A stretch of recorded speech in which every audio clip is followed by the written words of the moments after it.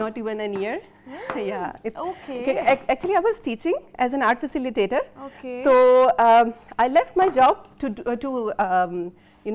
pursue my passion. So it's only been 8 to 9 months that I have started this, but alhamdulillah I've got an excellent response.